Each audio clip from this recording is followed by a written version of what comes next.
y es que en los últimos años en América Latina estamos viendo cómo funcionarios de gobierno, de distintos gobiernos, expresidentes, algunos son extraditados hacia los Estados Unidos y otros son juzgados en su propio territorio, en gran medida por haber cometido durante su gestión actos de corrupción. Y vamos a citar algunos casos para ilustrar un poco a la teleaudiencia de este programa con relación a lo que viene aconteciendo en América Latina. Vamos a citar primero el caso de Manuel Antonio Noriega, de Panamá, presidente del año 1983 a 1989. Noriega fue tomado por las tropas destacadas en Panamá y llevado extraditado a Estados Unidos por haber cometido crímenes contra la humanidad y estar ligado al narcotráfico. Allí en Estados Unidos fue condenado también en el propio territorio americano y fue condenado a 40 años de prisión y duró 21 años preso, Manuel Antonio Noriega, acusado de narcotráfico vinculado al cartel de Cali, los hermanos Gilberto y Manuel Rodríguez Orejuela. Manuel Antonio Noriega tan pronto llegó a Panamá, fue solicitado en extradición para Francia, donde también fue condenado a 10 años. Pero ya en Panamá había sido condenado también en ausencia a 60 años de prisión. Y este vínculo de Manuel Antonio Noriega con el cartel de Cali de los hermanos Gilberto y Miguel Rodríguez Orejuela también provocó hasta cierto grado que algunos latinos, en el caso de la República Dominicana, un dominicano, fueran también objeto de crímenes de esta vinculación. Un dominicano que tenía empresa en Panamá, Radamés Rodríguez Martínez, hijo del dictador Trujillo de la República Dominicana, fue invitado a un cumpleaños de Miguel Rodríguez Orejuela y allí fue torturado y asesinado. Se cuenta que este dominicano había sido captado por la DEA e infiltrado al cartel de Cali. Y desde el cartel de Cali fue ascendido para que realizara las actividades relacionadas con la transportación de la droga. Y en esto fue denunciado por algunos de los vinculados al cartel de Cali de que estaba denunciando los cargamentos y estaban siendo apresados por la DEA. Lo que dio lugar a que los hermanos Rodríguez Orejuela tomaran a Radamés Rodríguez y lo torturaran, lo asfixiaran y lo desaparecieran. Lo mismo sucedió con Fujimori en el Perú, que fue acusado en su propio territorio de haber cometido crímenes contra la humanidad, de haber asesinado grupos de personas, entre ellos 15 estudiantes, uno de ellos de apenas 8 años de edad, vinculado también a la malversación de fondos, vinculado a secuestro, vinculado a una serie de crímenes y condenado allí en Panamá, condenado allí Fujimori en Perú, y luego por un acuerdo de su hija Keiko con el presidente de turno, que por cierto en ese preciso momento estaba siendo sometido al Congreso para ser destituido, logró un acuerdo que le dio entonces paso a que fuera el presidente del Perú, de ese momento Fujimori, fuera excarcelado, lo que provocó un gran escándalo en este país, que todavía las consecuencias se extienden a los días de hoy. Lo mismo sucedió también con el presidente Luis Inácio Lula da Silva de Brasil, que fue vinculado a corrupción en relación a la petrolera brasileña, Petrobras, y haber recibido un apartamento triple, condenado allí a 9 años y luego aumentada esa prisión a 12 años, y aún se mantiene en la prisión Luis Inácio Lula da Silva. Ahora recientemente sucedió lo mismo con el expresidente de El Salvador, Tony Saca, acusado de distraer alrededor de $300 millones a través de una serie de maniobras realizadas desde el poder para beneficiar a personas vinculadas a su entorno. Fue condenado a 10 años recientemente, luego de haber realizado un acuerdo con la Fiscalía de este país, y se encuentra ahora en prisión. Lo mismo ha sucedido con distintos expresidentes y funcionarios de distintos gobiernos latinoamericanos.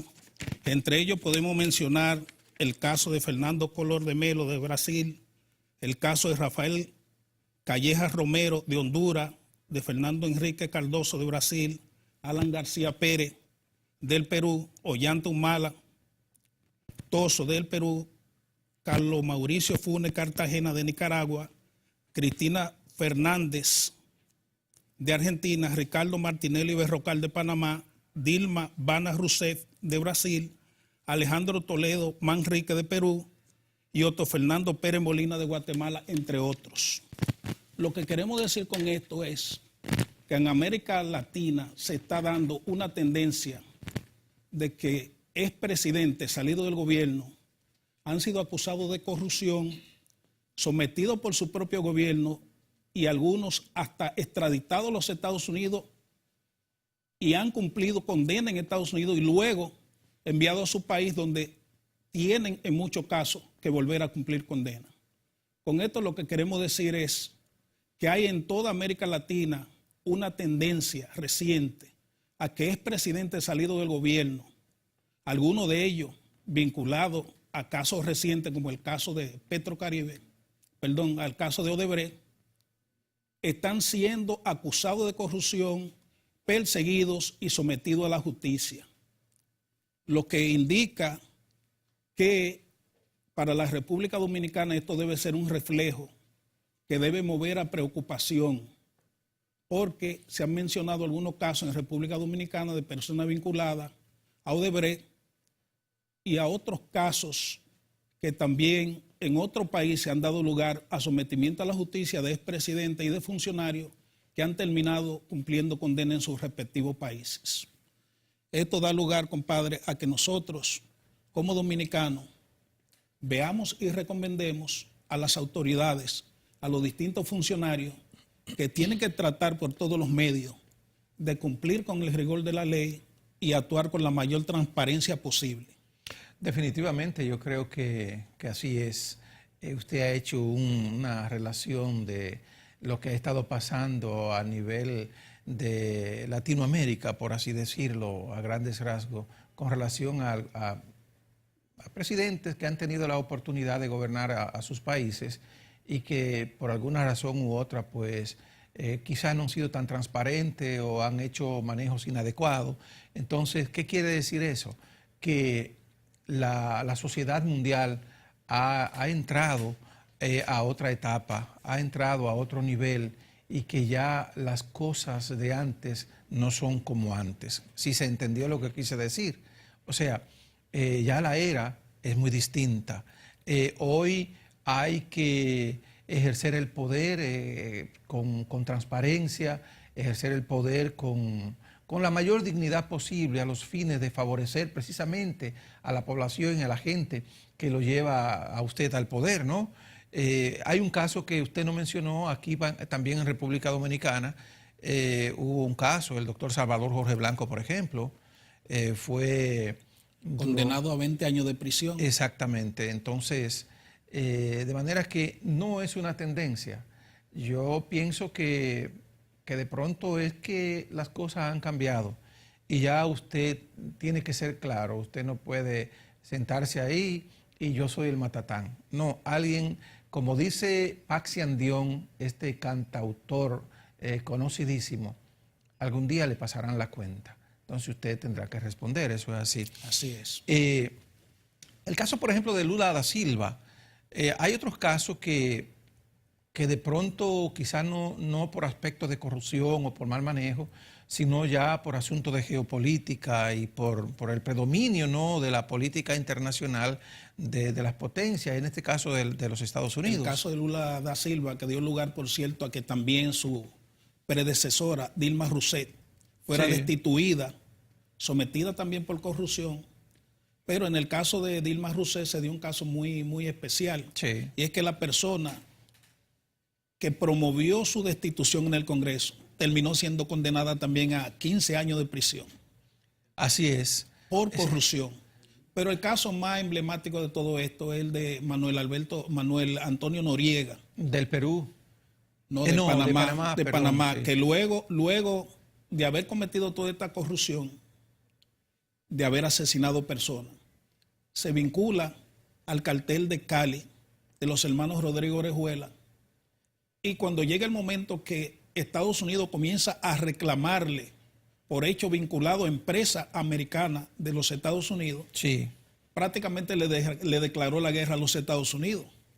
Y luego entonces la tropa destacada en Panamá, la tropa americana, lo tomaron prisionero, se lo llevaron y tuvo que cumplir condena allí en Estados Unidos. Sí, pero la vinculación de Noriega fue preocupante para la República Dominicana porque un dominicano, Radamés Trujillo, que tenía una empresa de café, un agente de la DEA, porque Radamés Trujillo era un agente de la DEA, precisamente desde Panamá fue denunciado.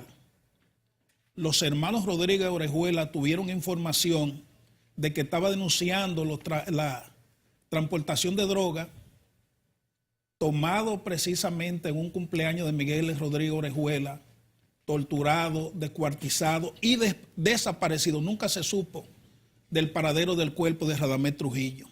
Pero los hermanos Rodríguez Orejuela en el año 2006, extraditados hacia los Estados Unidos, condenado en una corte de Miami a 30 años de prisión luego de haber hecho un acuerdo con la fiscal de allí, de esa corte, condenado a 30 años de prisión, y le incautaron alrededor de 300 millones de dólares que tenían diseminados en distintos paraísos fiscales. Pero lo grave del caso es que esa vinculación del cartel de Cali con Noriega en Panamá es hasta cierto grado lo que da lugar a la denuncia que llega al cartel de Cali de que Radamés Trujillo, un infiltrado de la DEA, estaba precisamente denunciando cargamentos de droga que luego eran incautados. O sea, tenía como una doble... tenía una doble, si se quiere, acción y comportamiento, Manuel Antonio Noriega, porque se presentaba como un patriota ante su pueblo. Sin embargo, era un hombre vinculado a los carteles de la droga, especialmente el más poderoso de esa época, que se cuenta que hasta el año 1983 habían metido en los Estados Unidos más del 80% de la droga que había llegado allí.